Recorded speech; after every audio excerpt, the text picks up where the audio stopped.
इतना संपत्ति मैया जिकरा ना होई है हो, उनके बेटी रही है कुंवार हो, उनके बेटी रही है कुंवार हो।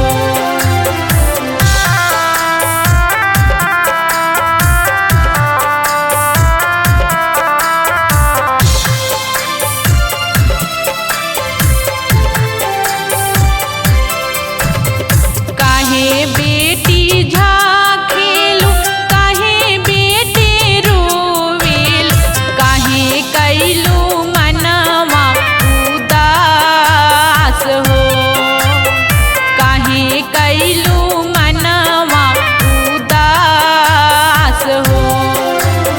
मुहाबे से पनावा मांगैबो मोरे बेटी हो, पनावा के मारो छवाई हो, पनावा के मारो छवाई हो।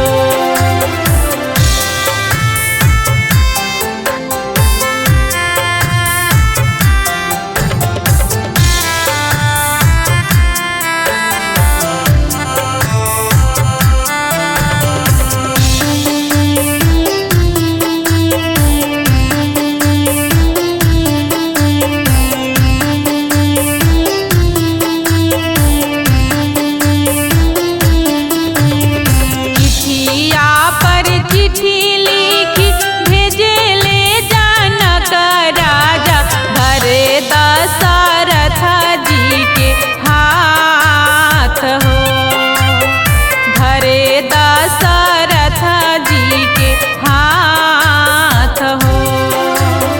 सोनावे के महला बनैहा मोरे समाधि हो, जहाँ उतरे बेटी हमार हो, जहाँ उतरे बेटी हमार हो।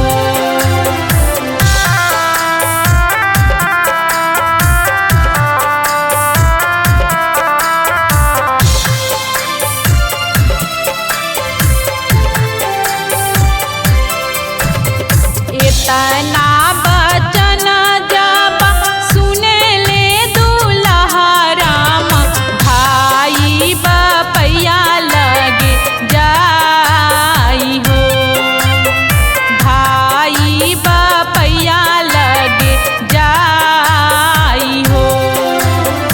इतना संपत्ति बाबा जिकरा ना रही है हो, उनकर बेटा रही है कुंवार हो, उनकर बेटा